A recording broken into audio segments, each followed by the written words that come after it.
nice, and I don't want you to take this the wrong way, but I feel like we're at like a friend's funeral or something. Yeah, that's right. Somebody died. Yeah. It's like when somebody's dead and you see your friend there, and it's nice to see your friend.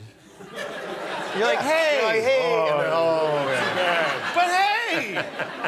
You know? Hey, by the way, I bought your show, Horace and Pete, and I didn't know, there was no notice that it was going to be on or released. Right. No publicity. That's right. An email arrived, and then I purchased it, and the first episode was $5. Yeah. And then the second episode was $2. $2, yeah. And then the third episode went up to $3. Yeah.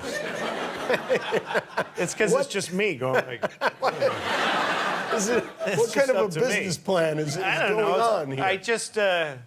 I wanted to do it myself. It's fun to do it yourself because you watch people react to it and there isn't some company making a decision. It's just an idiot. Has it been a good business plan in general? Yeah, it's going okay. I mean, nobody knows about it. I mean, obviously, nobody ever heard of it. It's a show called Horace and Pete, and I made it. It's starring me and Steve Buscemi and Edie Falco and Alan Alda and Jessica Lange. It's a fantastic cast. Yeah, they're unbelievable. And I got all these people, and I asked them, please don't tell anybody that you're doing this show.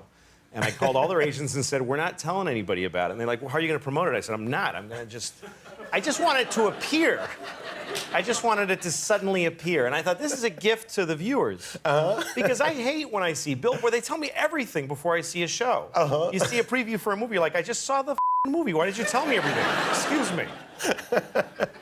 But so you just get a thing. You go, what?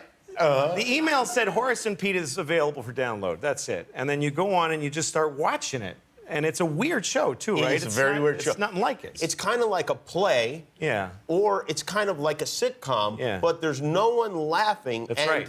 There aren't a ton of jokes in it. There are some, and the jokes that are in it are very funny. Yeah, they're right. But mostly it's like Cheers if everyone there was depressed. That's right. That's right. Yes? That's right.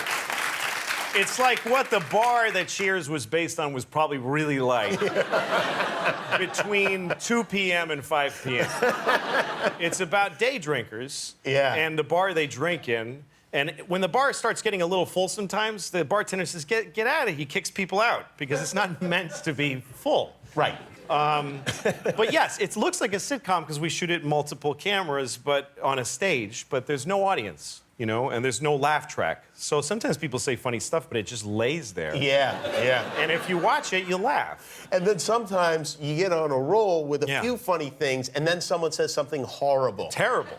And you go like, oh, boy. It's really the opposite of everything we've learned from watching television. That's right. Yeah.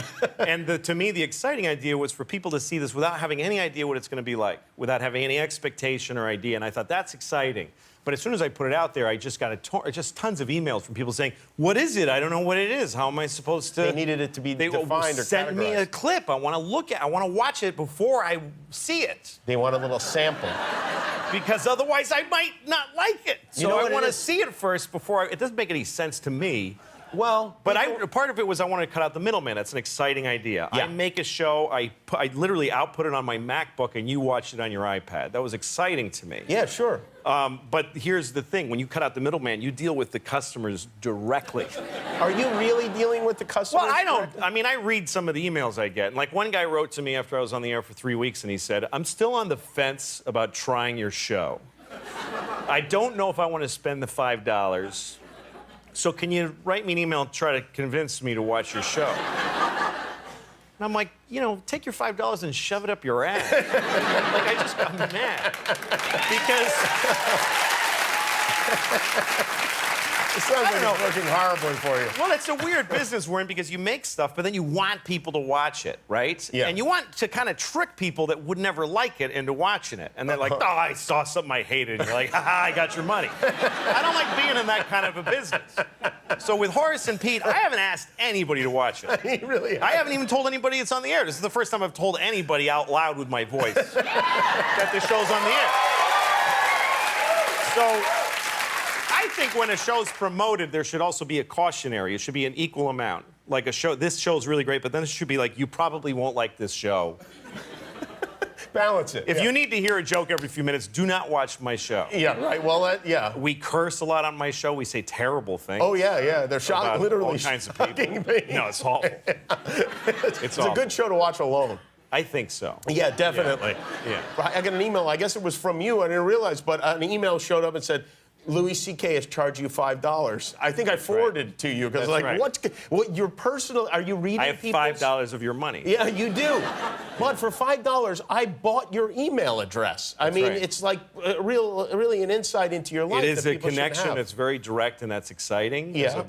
as a filmmaker, a TV maker. But it's also kind of like having a network was kind of nice. Like you sort of think, man, I don't need those guys. But I miss them a lot now. Yeah. Because it's like really being in a network is like being in a Cadillac with good suspension, but doing the show this way is like just taking the tires off and I'm right on the rims. It's really, it's intense. Yeah. Hi, I'm Jimmy Kimmel. If you enjoyed the video, hit subscribe. And if you don't click subscribe, this invisible hamster will die.